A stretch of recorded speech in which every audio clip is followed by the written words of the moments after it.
भगवान वेदव्यास ने 18 पुराणों और महाभारत की रचना की है। महाभारत विश्व का सबसे विशाल ग्रंथ है। संपूर्ण विश्व में उतना बड़ा काव्य किसी आचार्य ने लिखा नहीं और अपने आकार प्रकार से तो विशाल है ही, उसमें जो विषय वस्तु है वह इतना विशाल है कि उसकी तुलना करना किसी कवि की या किसी काव्य के सामर्थ्य के बस का नहीं है। महाभारत को वेदव्यास ने लिखा और 1 लाख श्लोकों के योग से उस काव्य को बनाया। उसे शतसाहस्त्री कहा जाता है। शतसाहस्त्री जिसमें 100,000 श्लोक हैं। रामायण भी काव्य है। रामायण महाभारत जो प्राचीन ग्रंथ हमारे यहाँ हैं दोनों विशाल हैं, लेकिन रामायण में 24,000 श्लोक हैं और महाभारत में 1 लाख श्लोक है। और उस महाभारत में जैसे अध्याय होता है वैसे पर्व हैं। 18 पर्व हैं। जो उसका भाग है उसको पर्व कहते हैं। 18 पर्व हैं। 18 पर्व का अपना अपना महत्व है, सब महत्वपूर्ण है। लेकिन उसमें जो भीष्म पर्व है जिसमें युद्ध का वर्णन है, उसी भीष्म पर्व में श्रीमद् भगवद गीता का जो अंश है यह कोई अलग ग्रंथ नहीं है। यह महाभारत के भीष्म पर्व से लिया गया है। भीष्म पर्व में ही श्रीमद् भगवद गीता उसी का अंश है, उसी में आता है। उसमें जब युद्ध की चर्चा होती है, जब अर्जुन पांडवों की तरफ से कौरवों से युद्ध करने जाते हैं युद्ध क्षेत्र में, तो युद्ध क्षेत्र में जाकर के वहाँ जब देखते हैं कि ये सब हमारे सामने जो लड़ने आए हैं ये सब हमारे परिवार के ही हैं, कोई हमारा गुरु है, कोई हमारा पितामह है, कोई हमारा चाचा है, कोई हमारा भाई है, कोई भतीजा है, तो उन सब को देख करके अर्जुन के मन में विषाद पैदा हुआ, दुख पैदा हुआ। कहे बताइए जिनके साथ हम जीवन इतने दिन जन्म से लेकर के पले बढ़े, पढ़ाई किए, जिनके साथ खेले कूदे, आज इन्हीं को हम मारने जा रहे हैं। किस लिए मारने जा रहे हैं? तो राज्य के लिए मारने जा रहे हैं। तो वह राज्य लेकर हम क्या करेंगे जब सब लोग नहीं रहेंगे? हमारे अपने ही बंधु बांधव जब मारे जाएंगे। भगवान श्री कृष्ण को खूब समझाते हैं। पहले अध्याय में पढ़ेंगे आप लोग, कहते हैं कि ये सब हमारे बंधु बांधव मारे जाएंगे, इनकी पत्नियां विधवा हो जाएंगी। पत्नियां विधवा हो जाएंगी तो फिर पत्नियां किसी दूसरे आदमी के साथ आश्रित हो जाएंगी। वर्ण संकर पैदा होंगे। संकरो नरकायैव कुलग्नानां कुलस्य च। संकर जब वो पैदा होंगे तो कुल का नाश करेंगे, पितरों का नाश करेंगे। तमाम चीज़ें बता करके अपने को जो है असहाय महसूस करके अर्जुन वहाँ पर धनुष रख देते हैं और कांपने लगते हैं। अर्जुन विषाद योग नाम का प्रथम अध्याय है। उसके बाद फिर द्वितीय अध्याय से भगवान श्री कृष्ण शुरू करते हैं। तो जो कर्मयोग नामक दूसरा अध्याय है उसमें भगवान श्री कृष्ण उनको समझाते हैं और खूब वासांश जीर्णानि यथा विहाय प्रतियोगिता हुई थी, आप लोग पढ़े हैं। सब खूब उस उपदेश देते हैं। उसमें जो 20 श्लोक से 40 श्लोक दिया गया था प्रतियोगिता में, वह सबसे महत्वपूर्ण श्लोक है जिसमें भगवान श्री कृष्ण अर्जुन को उनके विषाद को दूर करने के लिए और जीवन का महत्व बताने के लिए और उनके अंदर ज्ञान योग, कर्म योग, अपने कर्म के महत्व को बताने के लिए भगवान श्री कृष्ण दूसरे अध्याय में उनको उपदेश देते हैं। इसके बाद गीता का 18वां अध्याय अपने आप में अत्यंत महत्वपूर्ण है। कोई कहता है कि दूसरा अध्याय पढ़िए या 11वां पढ़िए, 9वां पढ़िए, ऐसा नहीं है। गीता का प्रत्येक अध्याय अपने में महत्वपूर्ण है और सब में एक से एक गुण रहस्य, गुण तत्व छिपा हुआ है। उसको जरूरत है उसको जानने की, उसको समझने की। आप गुरुओं के पास बैठ करके गीता को यदि समझेंगे, जानेंगे, तो प्रत्येक श्लोक में बहुत ही महत्वपूर्ण बिंदु, महत्वपूर्ण तत्व मिलेंगे आप लोगों को। गीता जो है किसी धर्म का ग्रंथ नहीं है। वैसे तो सनातन धर्म में, हिंदू धर्म में गीता है, लेकिन गीता में कही हुई बातें यह मनुष्य मात्र के लिए और सार्वकालिक और सार्वभौमिक है। गीता सार्वकालिक माने ये हजारों वर्ष पहले कही गई थी, लेकिन ऐसा नहीं है। लोग कहते हैं कि आज के समय में गीता की क्या प्रासंगिकता है। तो गीता की प्रासंगिकता पहले भी थी, आज भी है और आने वाले भविष्य में भी रहेगी। जब तक मनुष्य रहेगा, मानव सभ्यता रहेगी, तब तक गीता की प्रासंगिकता बनी रहेगी, क्योंकि यह मनुष्य मात्र के लिए कही गई गीता है। मनुष्य को किस प्रकार से रहना चाहिए, कैसा कर्म करना चाहिए, कैसा आचरण करना चाहिए, संसार से किस प्रकार से कर्म करते हुए वैराग्य की तरफ जाना चाहिए, सन्यासी का क्या लक्षण है, सिद्धप्रज्ञ किसे कहते हैं, विद्वान कौन है, इस सभी चीज़ों की बातें जो है इस गीता में आई हैं, जो आज संपूर्ण विश्व में हर देशों में इसके ऊपर रिसर्च चल रहा है। नहीं कुछ इसमें खास चीज़ें हैं। सभी धर्मों में, ईसाई धर्म हो, मुस्लिम धर्म हो, सभी धर्मों में गीता का अनुवाद करके गीता से कुछ चीज़ें, बातें उसमें से कुछ सीख कर, जान कर लोग उसको अपनी भाषा में, अपने उसमें अनुवाद किए हैं और उस पर आज रिसर्च हो रहा है, अनुसंधान हो रहा है। आवश्यकता है कि प्रत्येक भारतीय गीता को पढ़े, जाने, समझे, चाहे वो किसी विषय का हो। गीता पढ़ना प्रत्येक भारतीय का धर्म है। इसके द्वारा अपने भारतीय वैभव को जानने को मिलेगा, समझने को मिलेगा और अपने जीवन के साथ साथ अपने जीवन के, अपने समाज का भी उत्कर्ष करने में हम सभी सक्षम होंगे। इन्हीं सभी बातों के साथ मैं श्रीमद् भगवद गीता के उपलक्ष्य में बच्चों को आशीर्वचन प्रदान करने के लिए विद्यापीठ के प्राचार्य डॉक्टर अरविंद कुमार चतुर्वेदी जी को सादर आमंत्रित करता हूं कि वे 2 शब्द बच्चों के लिए उद्बोधन के रूप में प्रस्तुत करें।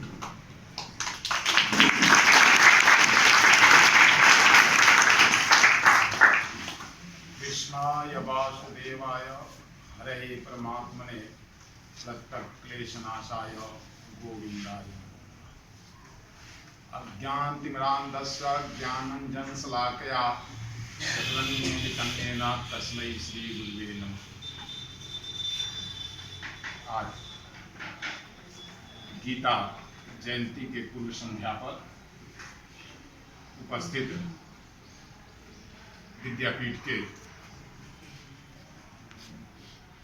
साहित्य विभाग के विभागाध्यक्ष डॉक्टर रोहित कुमार मिश्र जी, ज्योतिष विभाग के डॉक्टर दिग्विजय शुक्ल जी,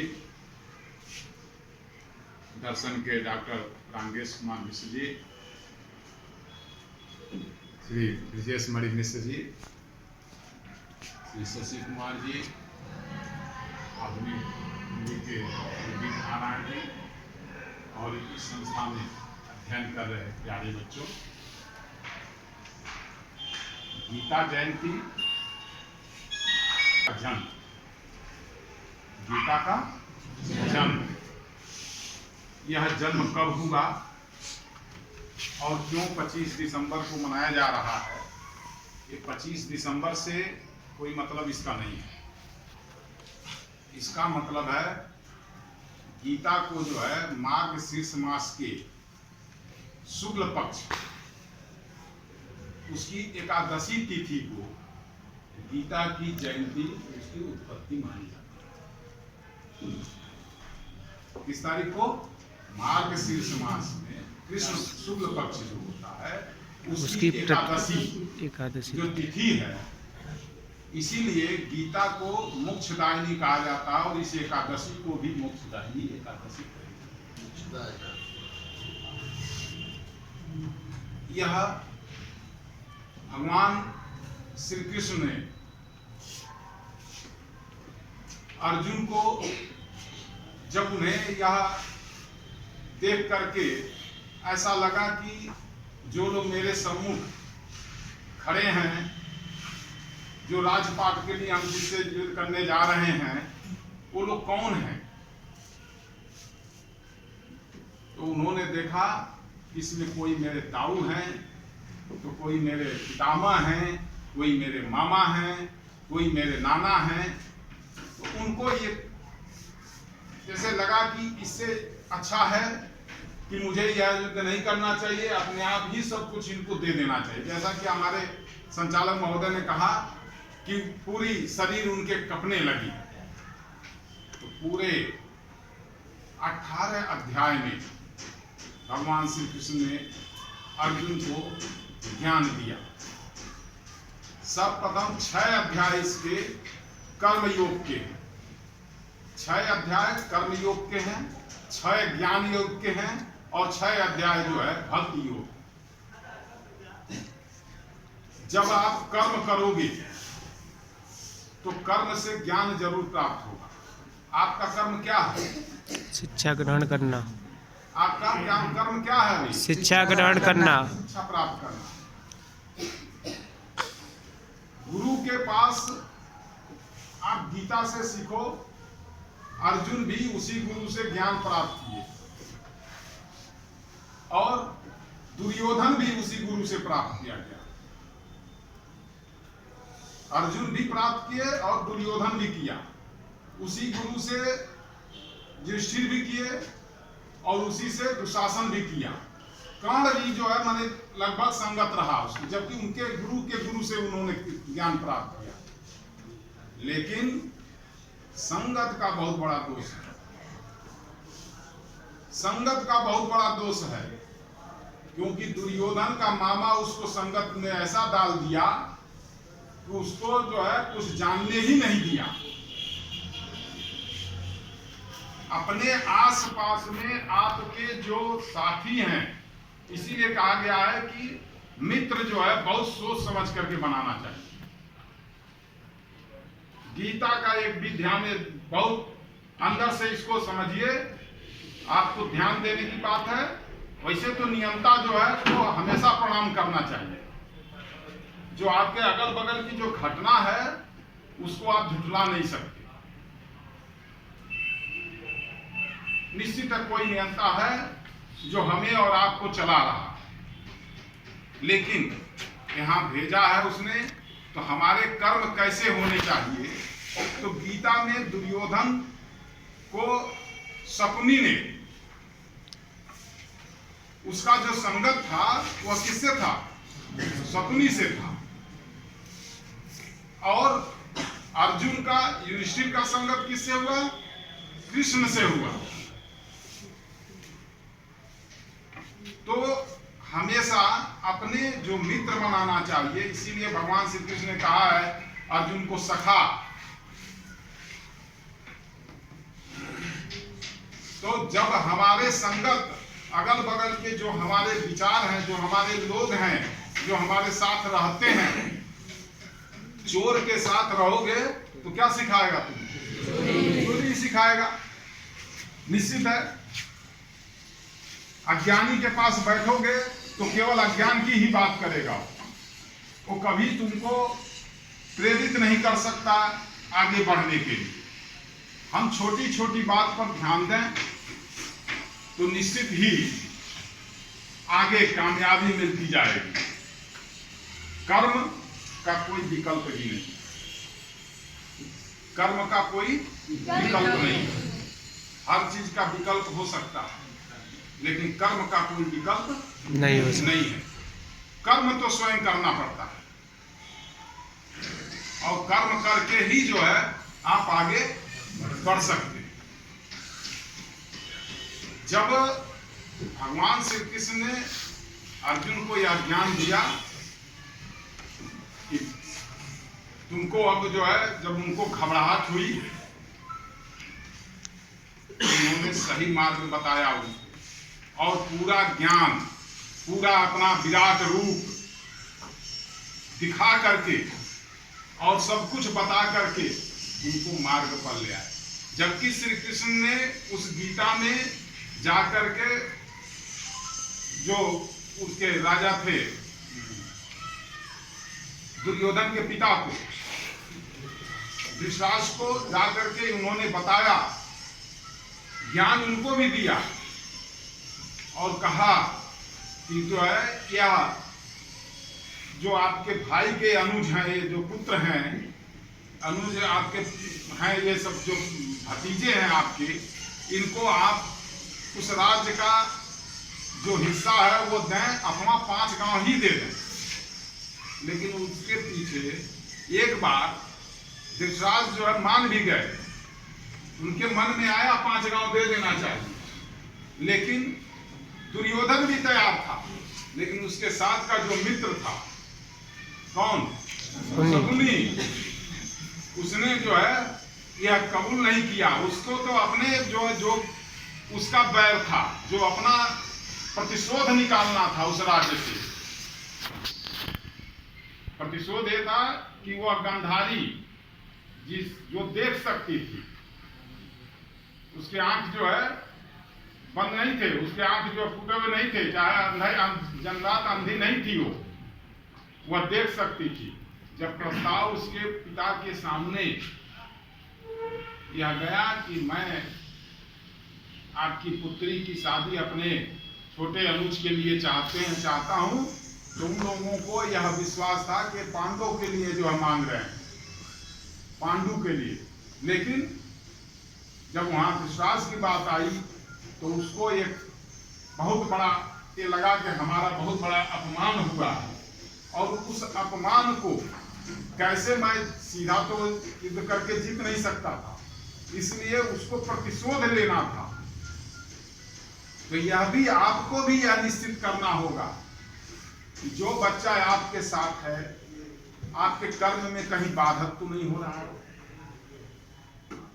आप जो यहाँ कर्म करने आए हो, उसमें वो आपको कहीं और मार्ग से भटका तो नहीं रहा है। तो जयंती हम आज किस लिए मना रहे हैं? क्योंकि गीता का जन्म आज ही के दिन, माने पूर्व संध्या को हम लोग कर रहे हैं, एकादशी को होती है।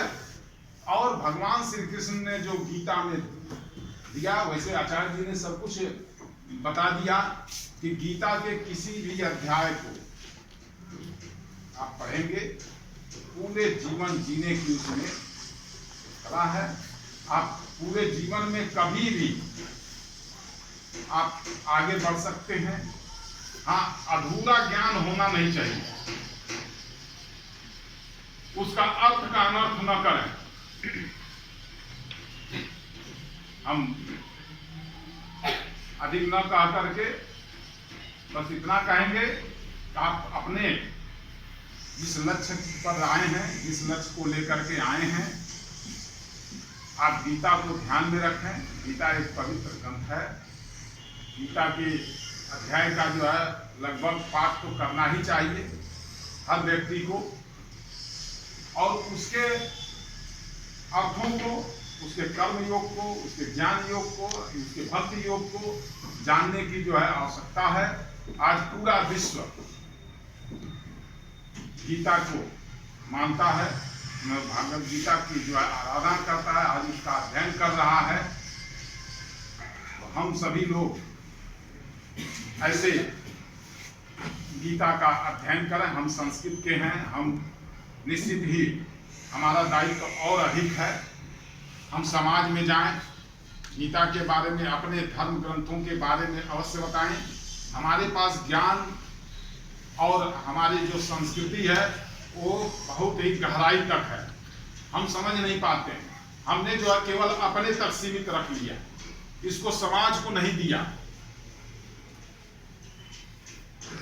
किसी अन्य धर्मों में चले जाइए, एक जो बनाया गया उनके यहाँ कि इतना जरूर याद होना चाहिए, कोई भी छोटा बच्चा हो अथवा बड़ा हो। हम कभी एक साथ बैठ करके कोई ऐसा आयोजन नहीं करते हैं कि हमारे विचार और उनके विचार, आपके विचार एक साथ हो सके।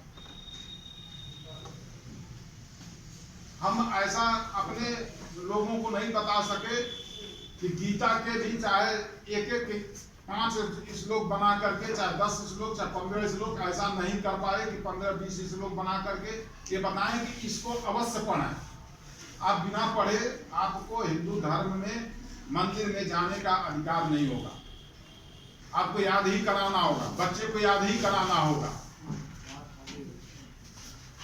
हम किसी के यहाँ जाते हैं, हम कुछ भी बोल रहे हैं, उसको समझ में नहीं आता। कितने लोग इसमें जाते हैं पूजा पाठ कराने, जाते हैं ना? आपका बोला हुआ कितना जजमान के समझ में आता। जब नहीं समझ में आएगी कोई बात तो निश्चित आप जो है इधर उधर की बात करोगे। तो हमारा कर्म है, हमारा धर्म है कि हम अपने ज्ञान को पूरे नीचे के सबसे नीचे तक का जो समाज है उस तक हम पहुंचाएं और सभी को यह बताएं कि यह शास्त्र कभी निरर्थक नहीं हो सकता है। जो हमारे ऋषि महर्षि हैं बहुत ही शोध करके एक एक चीज बनाए हैं। यदि उनको ज्ञान होगा तो निश्चित ही, अभी हमारे समाज में बहुत लोग संध्या उपासन नहीं करते हैं, बहुत लोग हैं ब्राह्मण के ही नहीं करते हैं, अन्य की तो बातें छोड़ दीजिए, यज्ञोपवीत क्यों धारण करते हैं उसको भी हम नहीं बता पाए। तो कई वर्गों ने चीज छोड़ दिया। तो हमारे धर्म में, सनातन धर्म में, हिंदू धर्म में अभी बहुत कुछ बताने के लिए है और हमको लगता है इस क्षेत्र में बहुत काम करने के लिए है और काम होना भी चाहिए। अब आपको एक अच्छा मौका है कि उस मानसिकता की सरकार आई है और वो जो हमारे सनातन धर्म है, जो हमारी हिंदू संस्कृति है, उसको बताने के लिए आज माननीय प्रधानमंत्री जी, माननीय यशस्वी मुख्यमंत्री योगी आदित्यनाथ जी भी गीता जयंती पर अथवा गीता के आप सुने होंगे, इसके पूर्व में अभी भी गीता पर एक जो है उन्होंने प्रतियोगिता कराया, पूरे प्रदेश स्तर में कराया। प्रदेश स्तर में आपका सौभाग्य है कि आपके विद्यालय का लड़का आपको पूरे प्रदेश में प्रथम स्थान गीता में लाया। ये आप लोगों के लिए बहुत ही गौरव की बात है और आगे भी आप लोग भी परिश्रम इसी तरह से करें कि गीता अथवा किसी भी प्रतियोगिता में यदि आपको भेजा जाता है तो आप निश्चित है वहाँ अपना स्थान प्राप्त करें और अच्छे कर्म करेंगे, अच्छी तरह से अध्ययन करेंगे तो निश्चित आपको सफलता प्राप्त होगी। इन्हीं सभी बातों के साथ हम अपनी कहानी को विराम देते हैं। ओम शांति।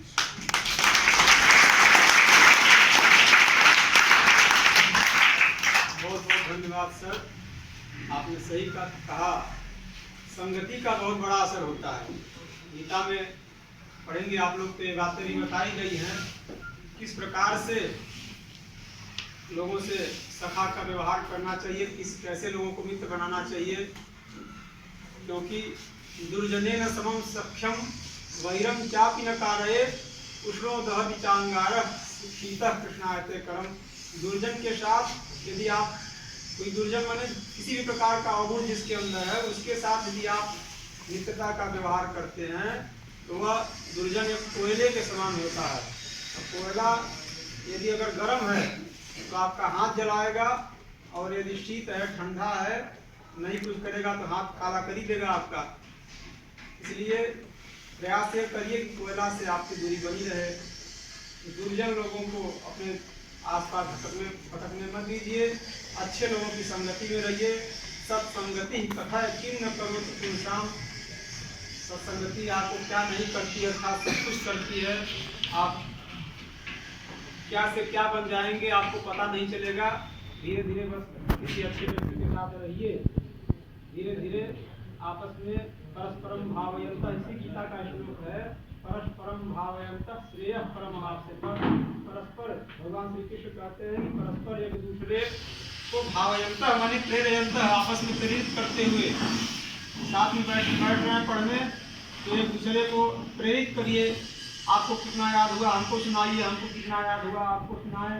तो परस्परम भावयन्तः श्रेयः परम अवाप्य, परम श्रेय को, परम कल्याण को प्राप्त करें। इस प्रकार से भगवान श्री कृष्ण ने गीता में उपदेश दिया है। तो बहुत बहुत अच्छा लगा प्राचार्य जी ने आप लोगों को इतनी अच्छी बातें बताई। अब औपचारिक रूप से कार्यक्रम के समापन के लिए आभार प्रदर्शन आज यहाँ पर जो आचार्य उपस्थित हैं, मैं आप सभी के आभार ज्ञापन के लिए पंडित विजय स्मरणीय से सादर